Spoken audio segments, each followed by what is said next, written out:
अध्याय 5। जिस समय उसे कार्ड पलटना पसंद नहीं था, सम्राट लगातार 2 बार झाओ किन के घर गया। हालांकि पहली बार जब उसने उपपत्नी यान का कार्ड पलटा, तो वह बाद में दाव नोक मंडप में गया, जिससे महल की सभी महिलाओं का ध्यान उस पर गया। सभी के अलग अलग विचार थे, लेकिन अगर कोई कहे कि सबसे असहज कौन था, तो वह उपपत्नी यान होगी। हरम में उसे हमेशा से ही तरजीह दी जाती रही थी, लेकिन उसने कभी नहीं सोचा था कि एक दिन सम्राट उसके लैम-गुएत महल को छोड़कर किसी दूसरी उपपत्नी के घर चला जाएगा। ट्रांग लेक येन समझ गई थी कि जो कुछ अभी हुआ है, वह उसे दूसरों की नज़रों में ला सकता है, लेकिन थुक क्वी फी या येन क्वी टैन की तुलना में उसकी उपलब्धियां वास्तव में चर्चा करने लायक नहीं थी। इसलिए उसे अभी भी डर नहीं था कि वह सभी की नज़रों का लक्ष्य बन जाएगी। हालांकि जब एक उपपत्नी को तरजीह दी जाती है, तो कोई भी इतना मूर्ख नहीं होता कि परेशानी खड़ी कर दे। जब वह तरजीह से बाहर हो जाती है, तो यह एक अलग कहानी होती है। आज सुबह मौसम बहुत गर्म नहीं है, लेकिन एक सम्राट को अपनी उपस्थिति पर ध्यान देना पड़ता है। भले ही ड्रैगन की पोशाक बेहतरीन रेशम से बुनी गई हो, फिर भी ट्रांग लेक येन को सम्राट के लिए खेद है। उसे देखो, उसके शरीर पर कपड़ों की परतें चढ़ी हुई हैं, वह कितना हॉट लग रहा है। फोंग कैन ने अपना सिर घुमाया और ट्रांग लेक येन की आंखों में चिंता और प्यार देखा, इसलिए वह मुस्कुराया और कहा, क्या हुआ, मेरी उपपत्नी? महाराज, मैं सिर्फ इसलिए चिंतित हूँ कि आज मौसम बहुत गर्म है। हालांकि महामहिम इस ड्रैगन रोब में बहुत राजसी और भव्य दिख रहे हैं, लेकिन शायद यह थोड़ा घुटन भरा है। जैसे ही शब्द बोले गए, ट्रांग लेक येन को तुरंत लगा कि कुछ गड़बड़ है। यह उल्लेख करने की आवश्यकता नहीं है कि यह ड्रैगन रोब सुहंग टैम थुक में सबसे अच्छे बुनकरों द्वारा बनाया गया था। भले ही ड्रैगन रोब पहनने के लिए वास्तव में अच्छा नहीं था, हरम में एक उपपत्नी को यह तय करने का कोई अधिकार नहीं था कि यह अच्छा है या नहीं। मुझे तो डर है कि केवल उन्हें ही नहीं, बल्कि महारानी को भी इस मामले में हस्तक्षेप करने का कोई अधिकार नहीं है। सचमुच, यद्यपि उसके पास पूर्वजों की स्मृतियां थी, फिर भी उसके हृदय में अभी भी प्राचीनों की तरह राजपरिवार की महिमा के प्रति भय नहीं था। मेरी रखैल समझती है। फोंग कैन को ट्रांग लेक येन के शब्दों में कुछ भी गलत नजर नहीं आया। उसने अपना हाथ ऊपर उठाया और महल की नौकरानी को अपनी कमर पर गहने ठीक करने दिया। लेकिन एक राजा क्षणिक सुख के लालच में अपनी गरिमा को नहीं भूल सकता।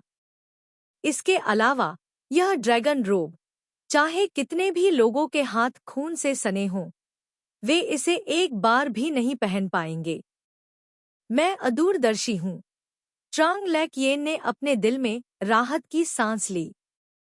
इससे कोई फर्क नहीं पड़ता कि सम्राट ने वास्तव में ध्यान नहीं दिया या ध्यान न देने का नाटक किया। कम से कम ऐसा कहकर उसने दिखाया कि वह अभी उसके शब्दों में गलती नहीं करेगा।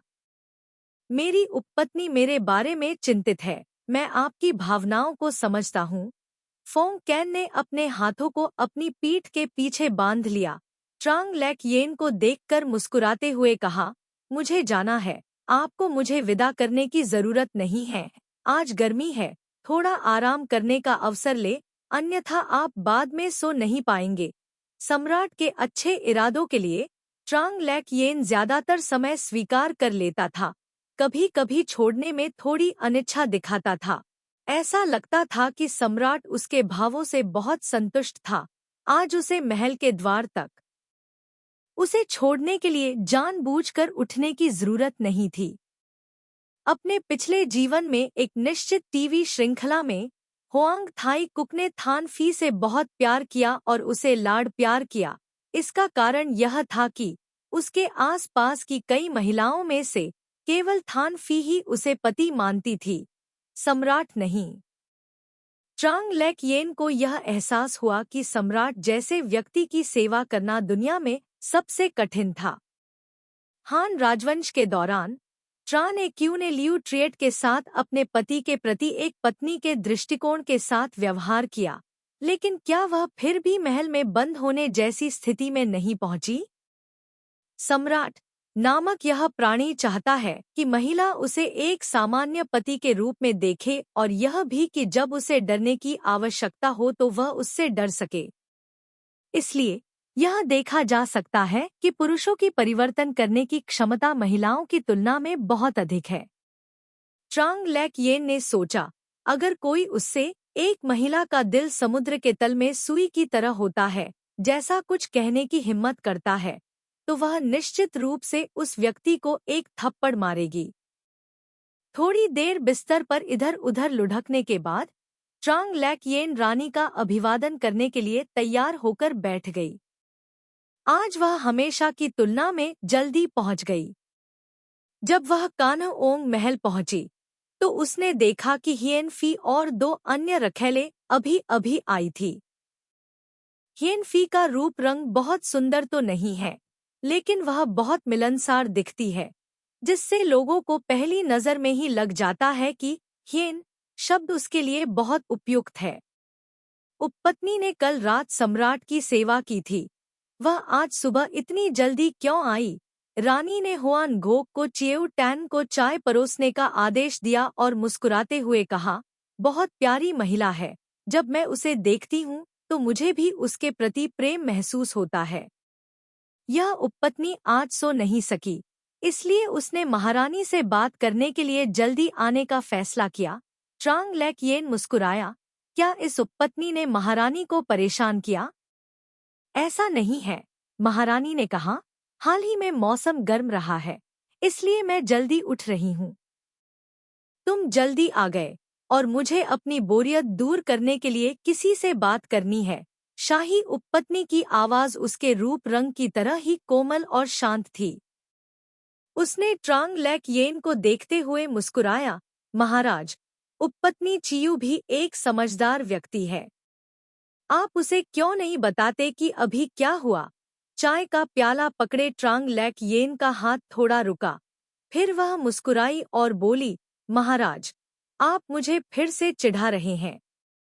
मैं निम्न दर्जे की हूँ, मैं कोई राय कैसे रख सकती हूँ? शुरू से ही अपनी पहचान उजागर करने, कुछ भी असामान्य घटित होने से बचने के लिए उसे निम्न स्तर पर लेकिन बड़े दिमाग वाली होने का अपराध सहना होगा। यह कोई बड़ी बात नहीं है, बस कुछ ही दिनों में शाही उपपत्नी शू का जन्मदिन आने वाला है और मैं सोच रही हूँ कि क्या करूँ।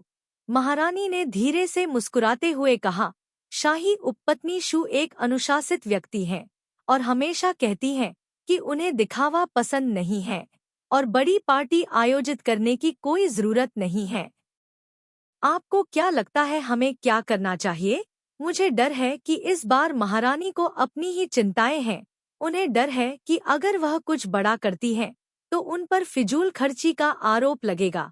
अगर वह इसे बहुत सरलता से करती हैं, तो उन पर दूसरों पर अत्याचार करने का आरोप लगेगा। इसलिए उन्होंने इस मामले को सबके सामने चर्चा के लिए लाया, बस सबको यह दिखाने के लिए कि वह शाही उपपत्नी थुक के लिए एक बड़ी जन्मदिन की पार्टी का आयोजन करना चाहती है। यह देखकर कि महारानी की खूबसूरत आंखें अभी भी उन्हें घूर रही थी, ट्रांग लैक येन ने अपना चाय का प्याला नीचे रख दिया। उनके चेहरे पर उलझन दिख रही थी। महाराज को रिपोर्ट करते हुए, यह उपपत्नी अभी थोड़े समय के लिए ही महल में आई है, अभी भी कई चीजें हैं जो उसे समझ में नहीं आ रही हैं। महारानी के चेहरे पर मुस्कान कुछ फीकी पड़ते देख उसने आगे कहा, उपपत्नी थुक ने कई वर्षों तक सम्राट की सेवा की है, शायद सम्राट को भी यह बात याद होगी। यह सुनकर रानी के चेहरे पर तुरंत मुस्कान चमक उठी। यह सही है, निश्चित रूप से महामहिम को भी यह बात याद है। बोलने के बाद उसने संतोष के साथ कंसोरट झाओ को देखा। आज शांग शान जियान ने 2 नए प्रकार के स्नैक्स बनाए और उन्हें आज सुबह यहाँ लाया। हे यू, जल्दी से उन्हें कंसोरट जियान और कंसोरट झाओ को आजमाने के लिए पेश करें। यदि आपके स्वाद के अनुसार कुछ है तो मैं शांग थिएन ग्याम से आपके लिए कुछ लाने के लिए कहूँगा। रानी ने चाय की चुस्की ली। उनकी सफ़ेद उंगलियां उनके हाथ में रखे चाय के कप की उच्च गुणवत्ता वाली नीली और सफ़ेद चीनी मिट्टी से भी अधिक चिकनी लग रही थी। महाराज, रानी आपसे मुलाकात का अनुरोध करती है। दोपहर के बाद फोंग कैन नरम टॉवर के सहारे झुका हुआ संगीत विभाग द्वारा रचित नया टुकड़ा सुन रहा था। हिजड़े की रिपोर्ट सुनकर उसने आलस से अपनी आंखें खोली। तुयेन, रानी को प्रवेश करते देख फोंग कैन ने माफी मांगी और मुस्कुराते हुए उन्हें बैठने और गाना सुनने में मदद की। यह एक नया गाना है जिसे संगीत विभाग ने अभी अभी तैयार किया है। रानी, कृपया मेरे साथ सुने। रानी की नज़र संगीत बजा रहे लोगों पर पड़ी और कुछ देर के लिए उनकी नज़र एक खूबसूरत महिला पर पड़ी जो फोंग कैन के साथ संगीत सुनते हुए मुस्कुरा रही थी। जब गाना समाप्त हुआ तो वह बोली, आज मैंने हिएन फी और चियू टैन के साथ शाही उपपत्नी थुक के जन्मदिन का उल्लेख किया। मैं उसके लिए एक भव्य समारोह आयोजित करने का इरादा रखती हूँ। सौभाग्य से चियू टैन ने मुझे याद दिलाया। मुझे याद है कि सम्राट ने शायद इस अवसर पर थुक्वी फी के लिए भी एक इनाम रखा है। मुझे लगता है कि मेरे लिए हर चीज का प्रभारी होना उचित नहीं है। वह रानी है, बेशक वह इस मामले पर निर्णय ले सकती हैं। फोंग कैन ने संगीतकारों को संकेत देने के लिए अपना हाथ हिलाया और वे चुपचाप पीछे हट गए। उसने आगे कहा, उपपत्नी थुक पहले से ही उपपत्नी है और उसे कोई और उपाधि नहीं दी जा सकती। मैं उसे कुछ चीजों से पुरस्कृत करूंगा। उसका जन्मदिन याद रखना वास्तव में आपकी दयालुता है, लेकिन इसके बारे में बहुत ज्यादा हंगामा करने की जरूरत नहीं है। वह सिर्फ एक उपपत्नी है। हाँ, मैं समझ गया। महारानी मुस्कुराई। जाहिर है सम्राट के इरादे उन्हें बहुत पसंद थे और वह यह देखकर भी खुश थी कि चाहे सम्राट किसी का भी पक्ष ले, वह उनका अपमान नहीं होने देंगे। यह सही है, फोंग कैन ने भौहें सिकोड़ते हुए कहा। अगर मुझे सही से याद है तो कंसोर्ट झाओ का जन्मदिन भी इसी महीने है, लेकिन उसका रैंक ऊंचा नहीं है, इसलिए सिर्फ उसका रैंक बढ़ाना और जश्न मनाने के लिए शराब की एक मेज रखना ही काफी है। इसके अलावा कुछ और तैयार करने की जरूरत नहीं है। रानी ने हाँ में उत्तर दिया। उसके होठों पर अभी भी मुस्कान थी। जब वह किएन चीन महल से बाहर निकली तो मुस्कान थोड़ी फीकी पड़ गई थी। सम्राट के अगले शब्द, पहली नजर में ऐसा लगता है कि उसे कंसर्ट झाओ के जन्मदिन की कोई परवाह नहीं है, लेकिन अगर आप इसके बारे में ध्यान से सोचें तो आप देखेंगे कि उसे कंसर्ट शू के जन्मदिन से भी ज्यादा इसकी परवाह है। सिर्फ उसका पद बढ़ाना, एक भोज आयोजित करना, उसे कुछ और आयोजित करने की अनुमति न देना। इस हरम की महिलाओं के लिए पदोन्नति से अधिक महत्वपूर्ण क्या है? उपपत्नी झाओ, वह सिर्फ एक छोटी उपपत्नी है। अपने जन्मदिन पर भोज आयोजित करने में सक्षम होना पहले से ही बहुत बड़ा उपकार प्राप्त कर रहा है। पदोन्नत होना पहले से ही स्वर्गीय अनुग्रह प्राप्त कर रहा है। महाराज, आगे का रास्ता फिसलन भरा है, कृपया सावधान रहें, होआ नगोक ने धीरे से याद दिलाया। रानी ने अपना सिर उठाकर अपने सामने साफ सुथरी पत्थर से बनी सड़क को देखा और मुस्कुराते हुए कहा, आपको वाकई थोड़ा सावधान रहना चाहिए। अभी सम्राट का ध्यान अभी भी कंसोर्ट चिएऊ पर है, उसे असहज नहीं करना चाहिए। अतीत में शाही उपपत्नी युआन, शाही उपपत्नी शू और शाही उपपत्नी येन सभी को अब की शाही उपपत्नी झाओ से अधिक पसंद किया जाता था, लेकिन कोई भी उससे आगे नहीं निकल सकता था। यह सिर्फ इतना था कि नए व्यक्ति ने पुराने की जगह ले ली। हालांकि क्या सम्राट को शाही उपपत्नी झाओ का जन्मदिन याद था? ऐसा लगता है कि उपपत्नी चिएऊ ने जानबूझकर उसे याद दिलाया। यह योजना वास्तव में थोड़ी उथली है। अब जब सम्राट को याद आ गया है, तो अगले साल, उसके बाद के साल के बारे में क्या? यह भविष्य में अकेलेपन के बदले में अभी थोड़ी सी महिमा है। क्या सम्राट ऐसा व्यक्ति हो सकता है जो सक्रिय रूप से पूछेगा कि उपपत्नी का जन्मदिन कब है? आज रानी ने सभी रखैलों को शाही उद्यान में आमंत्रित किया था, फूलों को देखने और ठंडी हवा का आनंद लेने के बहाने। ट्रांग लेक येन ने चारों ओर देखा। चारों तरफ हरे भरे प्राचीन पेड़ और उनके चारों ओर कई बड़े बर्फ के बेसिन दिखाई दिए, इसलिए उसने महारानी का अभिवादन करने के लिए झुककर अपनी सीट पर बैठ गई। कल शाही उपपत्नी थुक का जन्मदिन है। महारानी द्वारा आज फूलों को देखने के लिए उपपत्नियों को आमंत्रित करने का क्या मतलब है? कुर्सी की पीठ पर टिकी थिनर ट्रुक और वान टिच पीछे खड़े होकर ट्रांग लेक येन को पंखा झल रहे थे। इस समय उसे वाकई लगा कि यहाँ काफी ठंडक है। उपपत्नी थुक आ गई है, उपपत्नी तो आ गई है। ट्रांग लेक येन ने अपना सिर पीछे की ओर झुकाया। उसने देखा कि शाही उपपत्नी थुक और शाही उपपत्नी तो एक साथ आ रहे हैं। जब शाही उपपत्नी थुक मौजूद होती थी तो शाही उपपत्नी तो हमेशा अकेले की तुलना में अधिक संयमित और उदास दिखती थी। जब सभी ने एक दूसरे को प्रणाम करना समाप्त कर लिया तो उन्होंने थोड़ी देर और प्रतीक्षा की और सभी आ गए थे। ट्रांग लेक येन ने धैर्यपूर्वक हिजड़ों को फूलों के प्रत्येक गमले को ऊपर ले जाते हुए देखा और रखैलों द्वारा उन्हें थोड़ी देर तक आनंद लेने और फिर उन्हें फिर से नीचे ले जाने का इंतजार किया।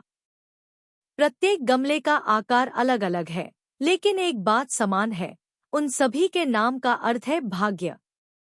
हरे पेओनी का यह गमला वास्तव में दुर्लभ है। यह अभी भी इतनी खूबसूरती से खिल रहा है। नुहफी क्या सोचती है? रानी ने अभी अभी पेश किए गए हरे रंग के चपरासी बर्तन को देखा, मुस्कुराई और पूछा। उपपत्नी न्यू खड़ी हुई और झुकी। महाराज, बेशक यह बहुत खास है। महारानी मुस्कुराई, कुछ और नहीं कहा, हाथ हिलाकर दूसरा फूलदान पेश करने का संकेत दिया। यह एक फूलदान था जो शरद ऋतु में खिलना चाहिए, गुलदाउदी। ट्रांग लेक येन ने चुपके से नूफी को देखा, उसके माथे पर पसीने की परत देखी, मुस्कुराई और अपना सिर नीचे किया। एक कप चाय उठाई, आज बहुत गर्मी थी। फूलों का आनंद लेने के बाद ट्रांग लेक येन ने भी अपने पेट में चाय डाली। महारानी ने अचानक अपना कप नीचे रखा और फूलों से संबंधित कुछ नहीं कहा। कल शाही उपपत्नी थुक का जन्मदिन है। हालांकि हरम में लोगों को ज्यादा खर्च नहीं करना चाहिए, लेकिन शाही उपपत्नी थुक ने लंबे समय तक सम्राट की सेवा की है। सम्राट और मैं दोनों उससे प्यार करते हैं और कल उसका जन्मदिन मनाना चाहते हैं। हम सब अच्छी बहनें हैं, चलो सब मिलकर कल खूब मौज मस्ती करें। रानी ने बोलना समाप्त किया, देखा कि सभी रखैले खड़ी होकर हाँ कह रही हैं और कहा, आज फूलों का आनंद लिया गया है, सभी लोग विदा हो सकते हैं। ट्रांग लेक येन ने यह वाक्य सुना, दूसरी बार सलामी देने के लिए खड़ा हुआ, फिर महारानी को अन्य उपपत्नियों के साथ जाते हुए देखा। जैसे ही महारानी चली गई, शाही कुलीन पत्नी थुक के साथ ही कई उपपत्नियां उन्हें बधाई देने के लिए आगे बढ़ी। ट्रांग लेक येन ने अन्य उपपत्नियों के हाव भाव देखे, लेकिन किसी के चेहरे पर कोई अजीब भाव नहीं देखा। उपपत्नी थुक सम्राट की प्रिय है, इसलिए स्वाभाविक रूप से उसका जन्मदिन भव्य रूप से मनाया जाना चाहिए। उपपत्नी मुस्कुराई और शाही उपपत्नी से कहा, कल तुम्हें मेरे साथ कुछ और प्याले पीने होंगे। बहन हियन फी ने ऐसा कहा, जिससे मुझे बहुत शर्मिंदगी महसूस हुई। शाही उपपत्नी थुक ने आगे बढ़कर हियन फी का हाथ पकड़ लिया। बहन हमेशा मेरे लिए बहुत अच्छी रही है, चाहे कुछ भी हो, 1 कप, 7 या 8 कप मैं पी लूंगा। जैसे ही शाही कुलीन पत्नी शू ने बात की, कई उच्च रैंकिंग वाली उपपत्नी भी चिढ़ाने के लिए आगे आईं। इस दृश्य को देखकर ट्रांग लेक येन ने आह भरी। यह वास्तव में घनिष्ठ बहन प्रेम की तस्वीर थी। दूसरों को दिखाने के लिए यहाँ रुकने में रुचि न होने के कारण ट्रांग लेक येन ने उच्च पद की रखैलों को सलाम किया और जाने ही वाली थी। लेकिन अप्रत्याशित रूप से शाही उपपत्नी थुक ने उसे बुला लिया। मैंने सुना है कि चियो टैन की छोटी बहन का जन्मदिन भी कुछ ही दिनों में है। शाही उपपत्नी थुक ने धीरे से मुस्कुराते हुए कहा, आपके जन्मदिन पर हम भी आपके साथ कुछ ड्रिंक लेना चाहते हैं। ट्रांग लेकयेन ने सिर झुकाया और कहा, भले ही मैं नशे में हो जाऊं, मैं आपकी महिलाओं के लिए बधाई की सारी शराब पी जाऊंगा। यह शाही कुलीन पत्नी शू वास्तव में अच्छी है, सबके सामने मेरे जन्मदिन का जिक्र करती है। उस समय अगर सम्राट या महारानी मुझे पुरस्कृत करते हैं तो वह विचारशील के रूप में जानी जाएगी, लेकिन अगर अन्य दो कुछ भी उल्लेख नहीं करते हैं तो वह खुशी से मुझे दूसरों द्वारा हंसाए जाने को देखेगी। शाही कुलीन पत्नी शू ने अपना लक्ष्य हासिल कर लिया और कुछ नहीं कहा, ट्रांग लेकयेन को जाने दिया। ट्रांग लेकयेन शांतिपूर्वक उस स्थान से चले गए। कुछ दूर तक चले, पीछे मुड़े और उन महिलाओं की ओर देखा जो अभी भी खड़ी बातें कर रही थी। वे सभी महल में उच्च पद की महिलाएं थीं। महाराज, ऐसा लगता है कि आगे शाही उपपत्नी येन और शाही उपपत्नी माँ है। थोड़ी देर चलने के बाद थिना ट्रुक ने अचानक एक झाड़ी के पीछे कुछ लोगों को खड़े देखा। वे येन क्वी टैन और माँ टिपडू थे। ट्रांग लेकयेन ने सुना, देखने के लिए अपना सिर उठाया। दोनों लोगों के चेहरे करीबी बहनों की तरह नहीं लग रहे थे जो बात करने में व्यस्त थीं। वह दूर जाने वाली थी जब उसने एक पॉप सुना। पीछे देखा कि येन क्वी टैन के बगल में महल की नौकरानी ने अभी अभी अपना हाथ वापस लिया था, जबकि माँ टिपडू का चेहरा पहले से ही लाल और सूजा हुआ था। थोड़ा भौहें सिकोड़ते हुए ट्रांग लेकयेन को नहीं पता था कि येन क्वी टैन और माँ टिपडू में किस तरह का संघर्ष था, लेकिन येन क्वी टैन की यह हरकत थोड़ी ज्यादा थी। ट्रांग लेकयेन इस नाटक से बचने का कोई रास्ता खोजने वाली थी जब उसने लोगों के एक समूह को अपनी ओर आते देखा। तुरंत अपनी अभिव्यक्ति बदल दी, अपने गहने ठीक किए, कुछ कदम आगे बढ़ी। जैसे ही उपपत्नी येन ने सम्राट को देखा, उसके हाव भाव तुरंत बदल गए। उसे अब उपपत्नी माँ की परवाह नहीं थी। उसने अपनी स्कर्ट ऊपर खींची और ट्रांग लेकयेन के पास घुटनों के बल बैठ गई। आपका सेवक आपका अभिवादन करता है। उपपत्नी माँ भी सम्राट के सामने घुटनों के बल बैठ गई। उसकी नजर शाही उपपत्नी येन पर पड़ी, जिससे उसके चेहरे पर गर्व भरा भाव प्रकट हुआ। आपकी दासी महाराज को नमस्कार करती है। फोंग कैन ने येन क्वी टैन और ट्रांग लेकयेन की मदद के लिए हाथ बढ़ाया और कहा, आप सभी रखैले कृपया खड़ी हो जाएं। बोलने के बाद उसकी नजर कुछ देर के लिए माँ जियू के लाल और सूजे हुए गालों पर पड़ी।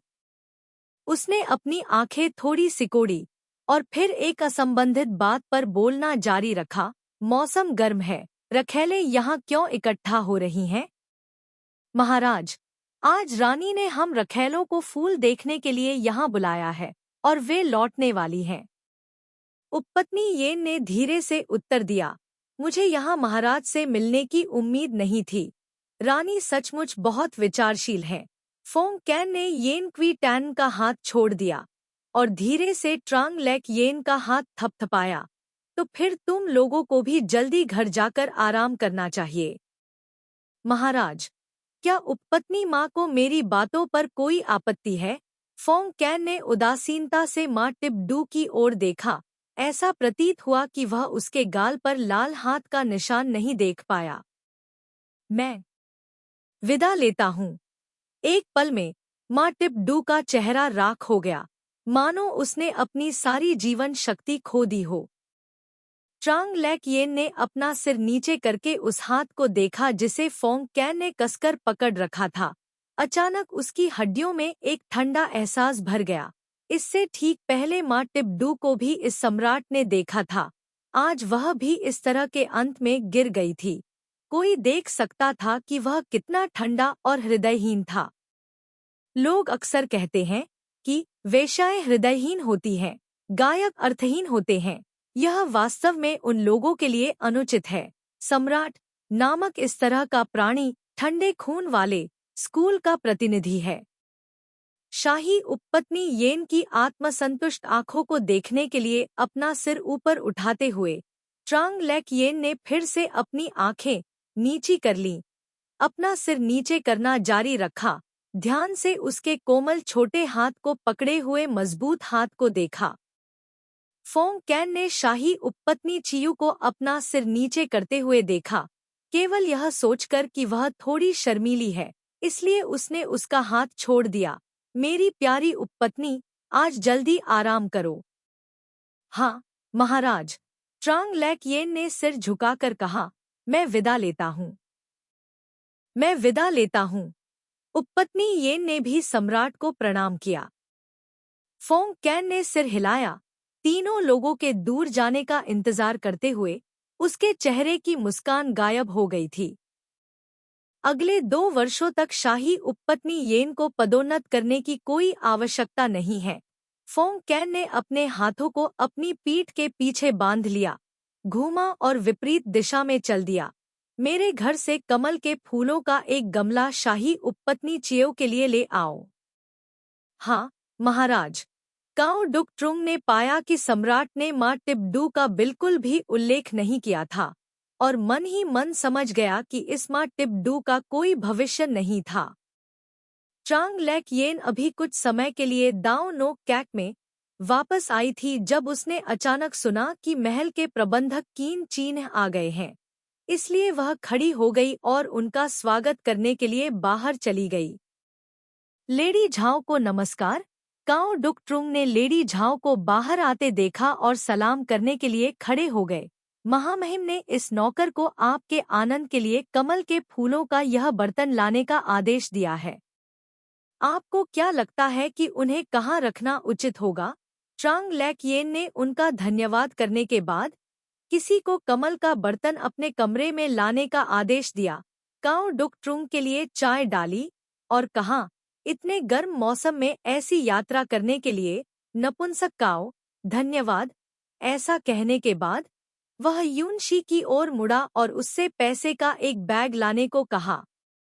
काओ दे झोंग ने कुछ वाक्यों तक मना किया, फिर हिम्मत करके उसे स्वीकार किया।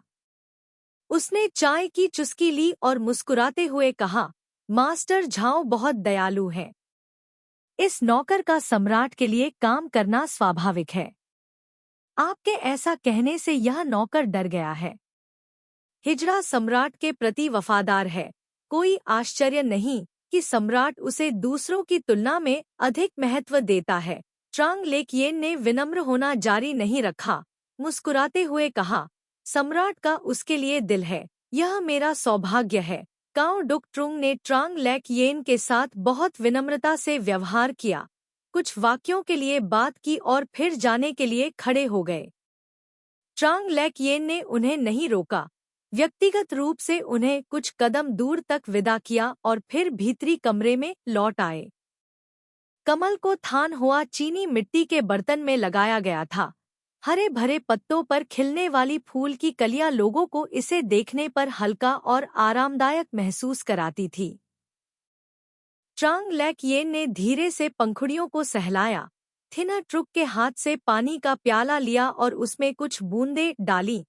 यह कमल का फूल वास्तव में सुंदर है। वान टिच ने कमल की शाखा पर नजर डाली और फिर जल्दी से अपना सिर नीचे कर लिया। क्या महाराज को वह फूलों की क्यारी पसंद है? सम्राट ने काओ डुक ट्रुंग को वापस आते देखा और पूछा। महाराज, कंसोर्ट चियू को फूलदान देखते ही पसंद आ गया, इसलिए उसने तुरंत किसी को उसे अपने कमरे में लाने का आदेश दिया। काओ डुक ट्रुंग ने ईमानदारी से जवाब दिया। हाँ, यह सुनकर फोंग कैन ने सिर हिलाया और उसे जाने के लिए हाथ हिलाया। शाही उपपत्नी थुक के जन्मदिन पर महारानी ने कैना ओंग पैलेस में एक पार्टी रखी। ट्रांग लेक येन न तो जल्दी आया और न ही देर से उसी रैंक की कई उपपत्नियों के साथ बैठा, और वे तुरंत एक दूसरे से बातें करने लगे। आज आपका रंग रूप बहुत अच्छा लग रहा है, उपपत्नी चियो, अगली मेज पर बैठी उपपत्नी ने कहा। हमारे यहाँ भी यही स्थिति है, बड़ी बहन, ट्रांग लेक येन ने जवाब में मुस्कुराया। हालांकि उसे नहीं पता था कि यह तुओंग हिएन टैन सिर्फ विनम्र बन रहा था या उसके कुछ और इरादे थे, वह यह पता नहीं लगाना चाहती थी। येन क्वी टैन ट्रांग लेक येन के बाईं ओर बैठी थी। दो लोगों की बातें सुनकर उसने अपना सिर उसकी ओर घुमाया, मुस्कुराते हुए कहा, चिऊ टैन मुओई मुओई का रंग वाकई बहुत अच्छा है। शायद इसलिए क्योंकि उसका जन्मदिन आ रहा है, वह ज्यादा खुश है। निश्चित रूप से। फिर से इन छिपी हुई मुस्कुराहटों ने वास्तव में ट्रांग लेक येन के लिए विरोध करना मुश्किल बना दिया। वह मुस्कुराई और येन क्वी टैन को देखा। आज थुक क्वी फी का जन्मदिन है।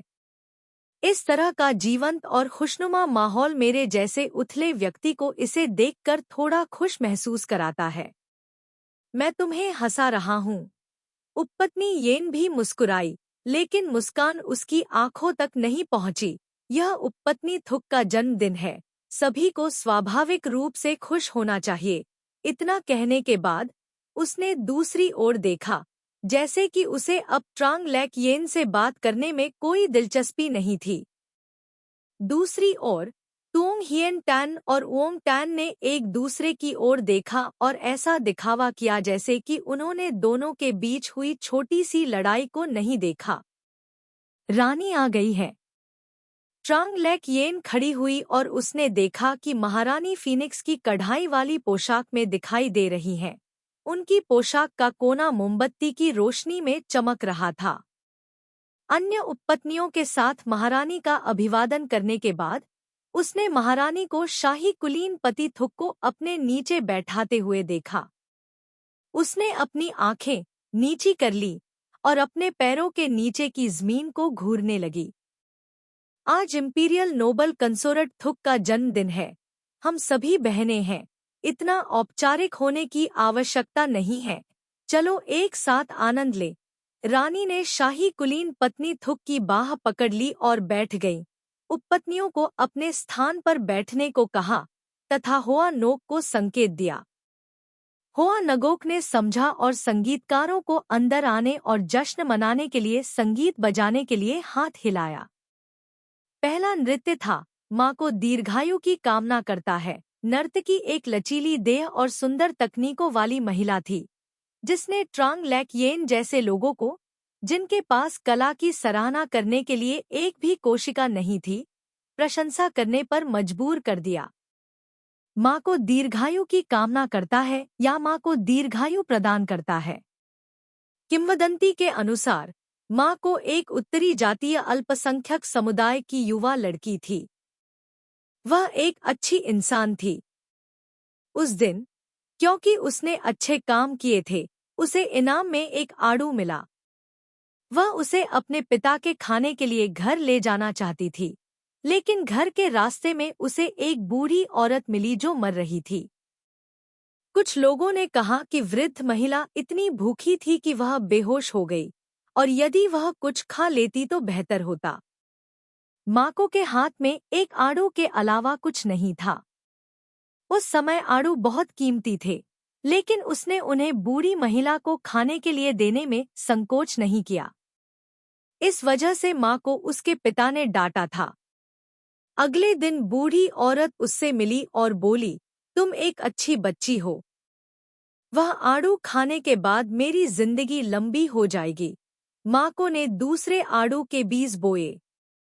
आड़ू का पेड़ अच्छी तरह बढ़ता है, जनवरी में खिलता है और मार्च में फल देता है।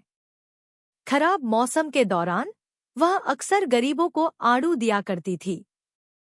अजीब बात यह थी कि जो लोग उसे खाते थे वे स्वस्थ हो जाते थे और बीमार लोग भी ठीक हो जाते थे। इसलिए सभी लोग उसे जीवन देने वाली माँ को कहने लगे। यह महल सोचता है कि यह नृत्य काफी अच्छा है। यह भाग्यशाली और सुंदर दोनों है। प्रदर्शन समाप्त हो गया। रानी बोली, हे यू, यहाँ एक इनाम है। यह नौकर महारानी का धन्यवाद करता है। मागो की भूमिका निभाने वाली नर्तकी ने उन्हें धन्यवाद देने के लिए घुटने टेक दिए।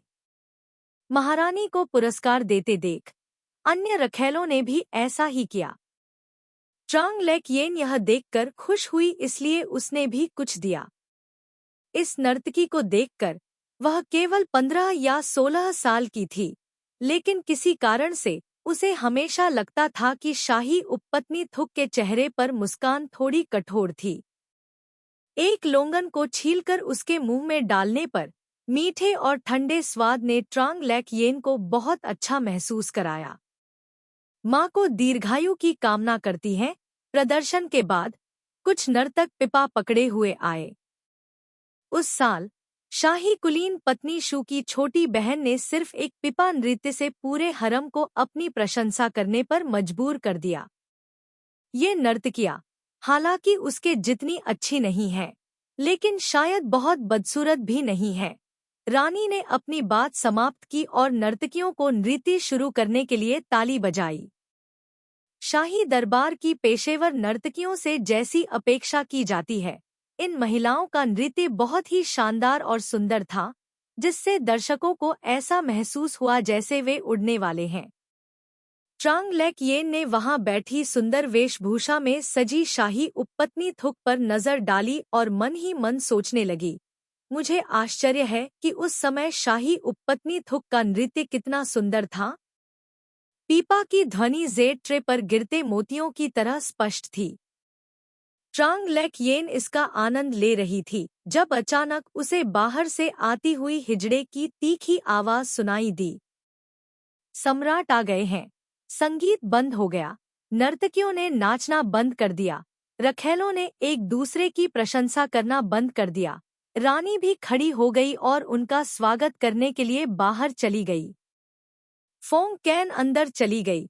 कमरे में रंग बिरंगी सुंदरियों को देखा, मुस्कुराई और बोली, मेरी प्यारी रखैलों, इतना औपचारिक होने की कोई जरूरत नहीं है। यह कहकर वह रानी का हाथ पकड़कर सबसे ऊंचे स्थान पर चला गया। धन्यवाद महाराज। रखैलें खड़ी हो गईं और एक तरफ हट गईं। सम्राट और महारानी के बैठने का इंतजार करते हुए अपनी सीटों पर वापस लौट गईं। उनका रवैया पहले से ज्यादा औपचारिक था। ट्रांग लेक येन ने अपने मुंह को ढकने के लिए रुमाल का इस्तेमाल किया, लोंगन के बीज को थूक दिया, फिर सीधे बैठ गईं। वह नहीं चाहती थी कि इस समय कोई उन पर ध्यान दे। आज शाही कुलीन पत्नी थुक का जन्मदिन है। मैं भी कुछ समय के लिए इसमें शामिल होना चाहता हूँ। फेंग जिन ने शाही कुलीन पत्नी शू को देखकर मुस्कुराया, फिर उसे कई चीजों से पुरस्कृत किया। अन्य उपपत्नी ईर्ष्यालु और ईर्ष्यालु दोनों थी, लेकिन यह देखकर कि महारानी का भी असंतुष्ट होने का कोई इरादा नहीं था, वे सभी खुशी से उसे बधाई देने लगी। लेकिन वे क्या सोच रही थी, यह केवल वे ही जानती थी। महारानी ने फेंग जिन के सामने शराब का प्याला लाया। फेंग जिन ने इसे लिया, एक घूंट लिया और एक तरफ चुपचाप खड़े नर्तकियों को देखा। बस वैसे ही नाचते रहो जैसे तुम नाच रही थी। जी श्रीमान। नर्तकियों ने झुककर दूसरी बार नृत्य किया। फोंग कैन ने कुछ देर तक देखा, अपना शराब का प्याला नीचे रखा और कहा, यह नृत्य शाही कुलीन पत्नी थुक के नृत्य से कहीं अधिक निम्न है। महारानी ने यह सुना और मुस्कुराते हुए कहा, शाही कुलीन पत्नी शू का नृत्य वास्तव में दुर्लभ है। ये महिलाएं जो शाही कुलीन पत्नी शू के नृत्य को थोड़ा बहुत सीख सकती हैं, उन्होंने जरूर बहुत कठिन अभ्यास किया होगा। यह सही है। फोंग कैन ने सिर हिलाया। अगर हम नृत्य के बारे में बात करते हैं, तो इंपीरियल नोबल कंसोर्ट थुक सर्वश्रेष्ठ है, फिर इंपीरियल नोबल कंसोर्ट येन दूसरे स्थान पर है। बोलने के बाद उसने शाही कुलीन पत्नी शू को शराब का एक प्याला देकर पुरस्कृत किया, शाही कुलीन पत्नी यान का जिक्र किए बिना। ट्रांग लेक येन ने शाही कुलीन पत्नी शू को शर्मीले ढंग से शराब का प्याला उठाते और उसे पूरा पीते हुए देखा, और वह आहें भरने से खुद को रोक नहीं पाया। भले ही कोई पीना न जानता हो, लेकिन सम्राट द्वारा दी गई शराब को पूरी तरह से पीना चाहिए। थोड़ी देर तक गायन और नृत्य सुनने के बाद फोंग कैन ने नीचे बैठी रखैलों पर नजर डाली और तुरंत शाही कुलीन पत्नी झाओ को देखा जो ध्यान से लोंगन छील रही थी। उसे खुशी से गाना सुनते हुए लोंगन खाते हुए देखना वाकई लोगों को इत्मीनान का एहसास कराता था। न जाने चिंता क्या होती है। वह मदद नहीं कर सकता था लेकिन कुछ और बार उसे देखता था। उसके सामने लोंगन की प्लेट पहले ही खत्म हो चुकी थी। ट्रांग लेक येन ने अफसोस के साथ अपने हाथ पोंछे और गंभीरता से गाना सुनना शुरू कर दिया। हालांकि वह वास्तव में इन प्राचीन गीतों के बोलों में अर्थ नहीं समझती थी, लेकिन सुंदरियों को देखना और उनकी स्पष्ट आवाज सुनना भी दिलचस्प था। यह लेबल बुरा नहीं है। फोंग कैन ने एक को छीलकर अपने मुंह में डाल लिया। खाने के बाद वह रानी की ओर मुड़ा और बोला, हर व्यक्ति के लिए एक और प्लेट लगाओ। महारानी ने हाँ कहा और वहां बैठे प्रत्येक व्यक्ति को लोंगन की एक अतिरिक्त प्लेट मिली। नए लोंगन को देखकर ट्रांग लेक येन मुस्कुराई। गाना सुनते हुए लोंगन छीलना जारी रखा, सुविधाजनक रूप से सम्राट की ओर देखा, यह देखते हुए कि उसके ऊपर कोई भी उस पर ध्यान नहीं दे रहा है। उसने अपनी पैसे कमाने की तरकीबें अपनाई। पहली नजर में ऐसा लगा कि वह धीरे धीरे खा रही है, लेकिन जब जल्दी करना जरूरी होता है तो वह बिल्कुल भी धीमी नहीं होती। क्योंकि उसने शराब के कुछ और कप पी लिए थे, थुक क्वीफी पहले से ही थोड़ा नशे में थी। उसके गाल लाल हो गए थे। उसकी आंखें यार्ड के सामने बजाते और गाते हुए महिला संगीतकारों को सपने से देख रही थी। पिछले साल की याद आ रही थी जब उसने सम्राट पर गहरी छाप छोड़ने के लिए पीपा नृत्य का इस्तेमाल किया था। आज उसके सामने नए लोग आए। क्या ऐसा कोई दिन होगा जब सम्राट उसे भूल जाएगा? भोज समाप्त हो गया। फोंग कैन ने शराब के नशे में धुत शाही उपपत्नी थुक को ले लिया और चला गया। शेष उपपत्नियों ने भी आज्ञाकारी ढंग से सलाम किया और चली गईं। महारानी फीनिक्स कुर्सी पर बैठीं, खाली महल को देखती रहीं। उनकी नज़र सम्राट के सामने फलों की ट्रे पर पड़ी।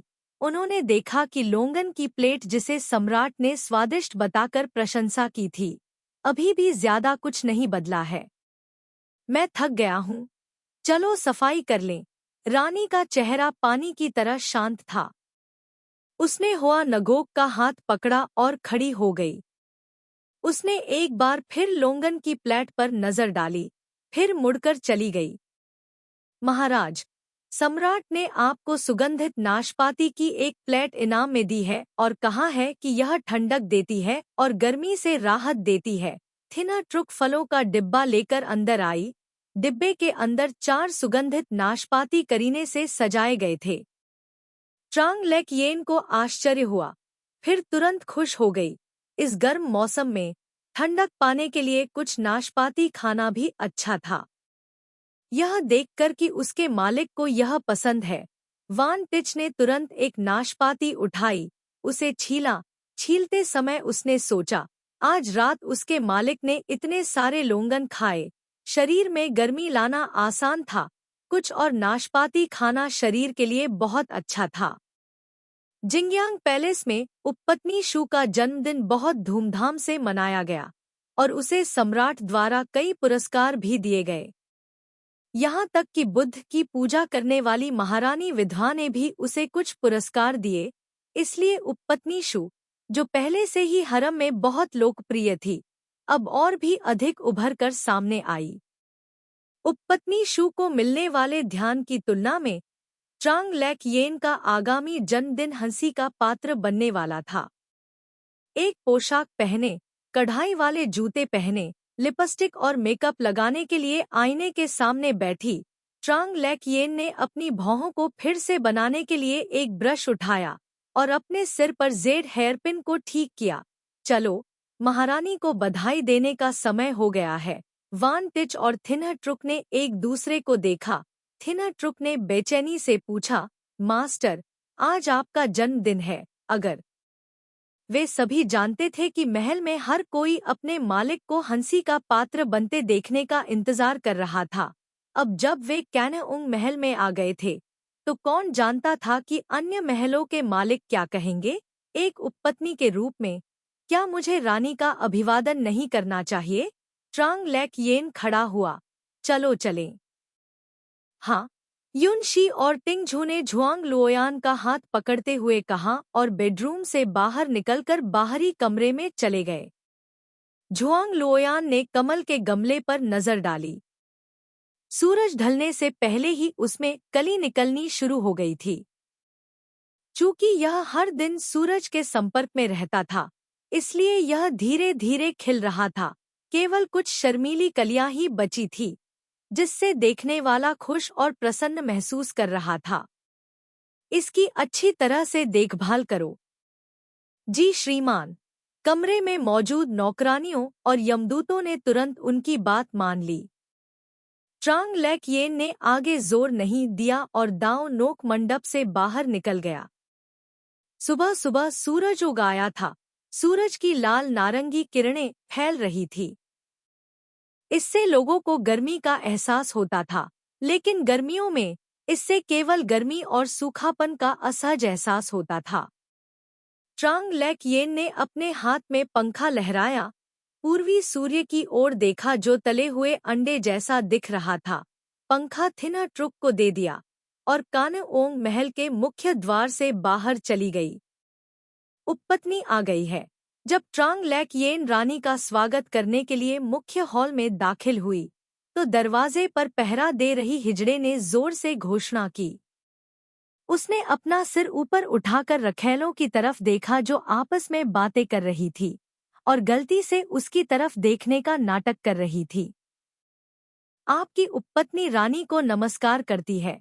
ट्रांग लेक येन ने इन लोगों की ओर ध्यान न देते हुए विनम्रतापूर्वक रानी का अभिवादन करने के लिए अंदर प्रवेश किया। महाराज, औपचारिकताओं की कोई जरूरत नहीं है। होआन गोक, महामहिम को बैठने में मदद करें और चाय परोसें। रानी ने सिर हिलाया और मुस्कुराई। धीरे से ट्रांग लेक येन की ओर मुस्कुराते हुए कहा, आज आपका जन्मदिन है। मैंने पहले से ही आज सुबह बधाई देने से बचने की योजना बनाई थी, लेकिन मुझे कुछ बातें भी बतानी हैं, इसलिए मैंने आपको थोड़ी देर के लिए यहाँ रुकने दिया। रानी को बधाई देना इस उपपत्नी का कर्तव्य है। मैं उसके जन्मदिन के कारण इसे अनदेखा करने का साहस कैसे कर सकता हूँ? ट्रांग लेक येन ने मुस्कुराते हुए कहा, यह मेरे लिए सम्मान की बात है कि महाराज को मेरा जन्मदिन अभी भी याद है। हम सब बहनें हैं, इतना सख्त होने की कोई जरूरत नहीं है। महारानी अभी भी पहले की तरह धीरे से मुस्कुराईं। आपके जन्मदिन को भी थोड़ा मनाया जाना चाहिए। मैंने शांग शान जियान को आज रात शराब और भोजन तैयार करने का आदेश दिया है। यहाँ बैठे सभी लोग कृपया एक पल के लिए मेरे स्थान पर इकट्ठा हों और एक साथ कंसोर झाओ का जन्मदिन मनाएं। रानी ने ऐसा भाव व्यक्त किया था, इसलिए यहाँ बैठे लोग स्वाभाविक रूप से उदासीन नहीं रहे होंगे। सभी ने प्रसन्नतापूर्वक बधाई के कुछ शब्द कहे। महारानी के इरादों को देखकर ऐसा लग रहा था कि वह कंसोर झाओ को शर्मिंदा नहीं होने देना चाहती थी, इसलिए कंसोर झाओ को शर्मिंदा देखने की उसकी योजना धरी की धरी रह गई। मुझे याद है कि आपका जन्मदिन मार्च में है। माँ जियू ट्रांग उयेन थान के बगल में बैठी थी। उसने चियू टैन को चारों ओर से बधाई दे रही रखैलों से घिरा हुआ देखा। वह उसे देखकर मंद मंद मुस्कुराई। महारानी को ट्रांग जियू के जन्मदिन का जश्न मनाने के लिए भोज आयोजित करना याद नहीं था।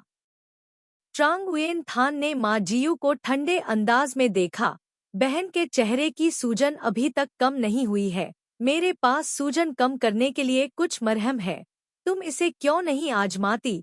माँ जियू का चेहरा तुरंत उतर गया। ट्रांग उयेन थान ने उसे ऐसे देखा, मंद मंद मुस्कुराया। उसकी आंखें ट्रांग लेक येन की ओर मुड़ गईं। फिर शांति से अपनी आंखें नीची करके चाय का प्याला उठाया, धीरे से पानी की सतह पर चाय की पत्तियों को उड़ाया, लेकिन कप पकड़े हुए हाथ थोड़ा तंग लग रहा था। महारानी ने उपपत्नियों को बकबक करते हुए देखा, मन ही मन अपने दिल में चुपके से उपहास करते हुए, आज की रात निश्चित रूप से बहुत जीवंत होगी। कैन यूंग महल छोड़ने के बाद ट्रांग लेक येन को कुछ उपपत्नियों से बात करना जारी रखना पड़ा जो थोड़ी देर के लिए बातचीत करने आई थी। इससे पहले कि वह दिखावा कर सके, कल उसने इतने सारे लोगों को अपने जन्मदिन की बधाई देने के लिए आते नहीं देखा था। अंथान पैलेस की शाही कुलीन पत्नी शू की ओर से एक उपहार। होआन न्हाक पैलेस की शाही उपपत्नी न्यू की ओर से एक उपहार। शाही उपपत्नी गुयेन मिन्ह की ओर से एक उपहार। प्रत्येक बधाई नोट उपहारों का ढेर था जो पानी की तरह दाव नगोक कैक में बह रहा था। ट्रांग लेक येन ने इन उपहार सूचियों को देखा और जाना कि भले ही वे सबसे कीमती चीजें नहीं थी, लेकिन उनका मूल्य निश्चित रूप से कम नहीं था। उसने मुस्कुराकर उपहार सूची को मेज पर रख दिया। सब ले लो, सावधान रहो। महाराज, कंसोर्टी चिएउ तो बस एक उपपत्नी है, हमें क्या चाहिए? गुयेन मिन्ह महल में थान लो कंसोर्टी हियन के कंधों की मालिश करते हुए सोच रहा था। वह अब एक रखेल है। कौन जानता है कि आज रात के बाद क्या होगा? लिटिल वेईजी ने यह तब कहा जब वह उपहार देने गया था। यहाँ तक कि जिंगयांग पैलेस ने भी उपहार भेजे थे। उपपत्नी हियन ने अपने हाथ में बौद्ध धर्म ग्रंथ बंद कर दिए। यदि आप मुझ पर विश्वास नहीं करते हैं, तो बस देखें।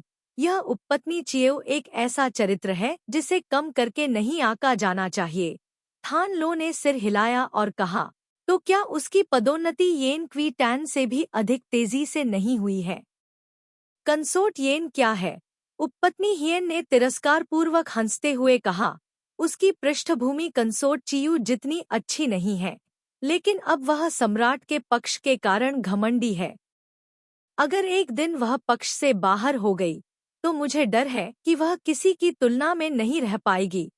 थान लो ने आगे पूछने की हिम्मत नहीं की, केवल सावधानीपूर्वक कहा, महाराज वास्तव में बुद्धिमान है, यह नौकर ही इतना मूर्ख है। रखेल ने और कुछ नहीं कहा, बस मुस्कुरा दी। इस हरम में रहकर कौन बुद्धिमान नहीं होगा? सूर्य पश्चिम में डूब रहा था, क्षितिज धूसर हो गया था। ट्रांग लेक येन बैठने से पहले रानी को धन्यवाद देने के लिए कैना ओंग महल में गईं। आज उनका जन्मदिन था, इसलिए उन्हें उपपत्नी श्रेणी के कुछ लोगों के साथ बैठने का विशेषाधिकार दिया गया था। मैंने कल तुमसे कहा था कि मेरी बहन चिएउ टैन के जन्मदिन पर तुम्हें मेरे साथ कुछ ड्रिंक्स लेनी होंगी। बहन, भूलना मत। पहले तो शाही उपपत्नी थुक थोड़ा परेशान हुई, लेकिन फिर उसने देखा कि शाही उपपत्नी चियू के जन्मदिन के लिए तैयार की गई चीजें उसकी जितनी अच्छी नहीं थी, और यहाँ तक कि परोसने वाले संगीतकार और नर्तक भी उसके जितने अच्छे नहीं थे, इसलिए उसे थोड़ा और सहज महसूस हुआ। यह उपपत्नी शराब पीना नहीं जानती, लेकिन महाराज के अच्छे इरादे के कारण यह उपपत्नी निश्चित रूप से मना नहीं करेगी। ट्रांग लेक येन ने वहां बैठी रखेलों को टोस्ट करने के लिए अपना वाइन कप उठाया और फिर अपना सिर पीछे झुकाकर सारा वाइन पी लिया। यह देखकर कि चियू टैन दिखावा नहीं कर रही थी, थुक क्वी फी ने उसके लिए मुश्किलें खड़ी नहीं की। इसके अलावा वह चीजों को बहुत तनावपूर्ण नहीं बनाना चाहती थी, इसलिए उसने बस मुस्कुराकर सब कुछ जाने दिया। छोटी बहनों, आज झाओ किन को बहुत अधिक शराब मत दो, वरना बाद में मेरे घर पर भी कोई शराबी आ जाएगा। महारानी ने हमेशा उदार भूमिका निभाई है, और आज रात कोई अपवाद नहीं है। हे यू, पहले झाओ किन के पेट को गर्म करने के लिए सूप का एक कटोरा ले आओ, ताकि वह जल्दी नशे में न आ जाए। ऐसा लगता है कि महारानी अभी भी उपपत्नी चिएउ से सबसे अधिक प्यार करती हैं। उपपत्नी न्हू ने धीरे से कहा, लेकिन यह सच है कि इस समय नशे में होना अच्छा नहीं है। रानी ने न्हू फी की ओर देखा, मैं अपनी सभी बहनों से प्यार करती हूँ। ट्रांग लेक येन ने अपने मुंह के कोने को पोंछने के लिए रुमाल का इस्तेमाल किया। पहली पत्नी के रूप में कोई भी अपने पति की रखेल से सच्चा प्यार नहीं करता। इन लोगों की आंखें घुमाने और झूठ बोलने की क्षमता सिर्फ श्रोता होने के नाते उसे पहले से ही हास्यास्पद लग रही थी। शाही हुक्मनामा आ गया है। वहां उपस्थित रखेलों ने खोजे की घोषणा सुनी और सभी उठकर हॉल के सामने घुटनों के बल बैठ गईं। जब उन्होंने देखा कि शाही फरमान पढ़ने वाला व्यक्ति सम्राट का करीबी खोजी काओ डुक ट्रुंग है, तो वे सभी चौंक गईं और सोचने लगी। दाउन गोक ट्रांग थी, गुणवान और सद्गुणी है, और उसका रूप गरिमामय है। महल में प्रवेश करने के बाद से मैं बहुत प्रसन्न हूँ। मैं उसके आचरण और चरित्र को सुंदरता शब्द के योग्य मानता हूँ। अब उसके जन्मदिन के अवसर पर मुझे तीसरे दर्जे की चिऊ सुंग धी के पद पर पदोन्नत किया गया है। आपकी उपपत्नी आपकी कृपा के लिए आपका धन्यवाद करती है। महामहिम अमर रहें, अमर रहें, अमर रहें, अमर रहें। ट्रांग लैकियन उनका धन्यवाद करने के लिए एक भव्य दौरे पर गए और काओ डुक ट्रुंग से शाही फरमान प्राप्त किया। उपपत्नी चियो सुंग, कृपया जल्दी से खड़ी हो जाइए। काओ डुक ट्रुंग ने मुस्कुराते हुए ट्रांग लैकियन की मदद की और कहा, मालिक यहाँ शराब पी रहे हैं, इसलिए यह नौकर विदा लेगा और आपको धीरे धीरे पीना जारी रखने के लिए आमंत्रित करेगा। हिजड़े, अपना समय लो। ट्रांग लैकियन खड़ी हो गई। उसने सुनहरे कढ़ाई वाले शाही आदेश को अपने हाथ में कसकर पकड़ रखा था। वह थोड़ी आश्चर्यचकित थी। उसने यह भी सोचा कि सम्राट उसे बढ़ावा देगा, लेकिन उसने केवल यह सोचा कि उसे सबसे अधिक एक महान उपपत्नी में पदोन्नत किया जाएगा। लेकिन किसने सोचा होगा कि उसे चौथे रैंक की उपपत्नी से सीधे तीसरे रैंक के उपकक के रूप में पदोन्नत किया जाएगा। गहने के एक सेट के साथ इस समय हॉल में अभी भी उनके चेहरे पर मुस्कुराते हैं, लेकिन कोई भी खुश नहीं था। ईटी समाप्त हो गया। वह पहले से ही नशे में थी। पीछे मुड़कर देखने पर उसने अचानक देखा कि एक दल चमकीले पीले रंग की पालकी लेकर आ रहा है।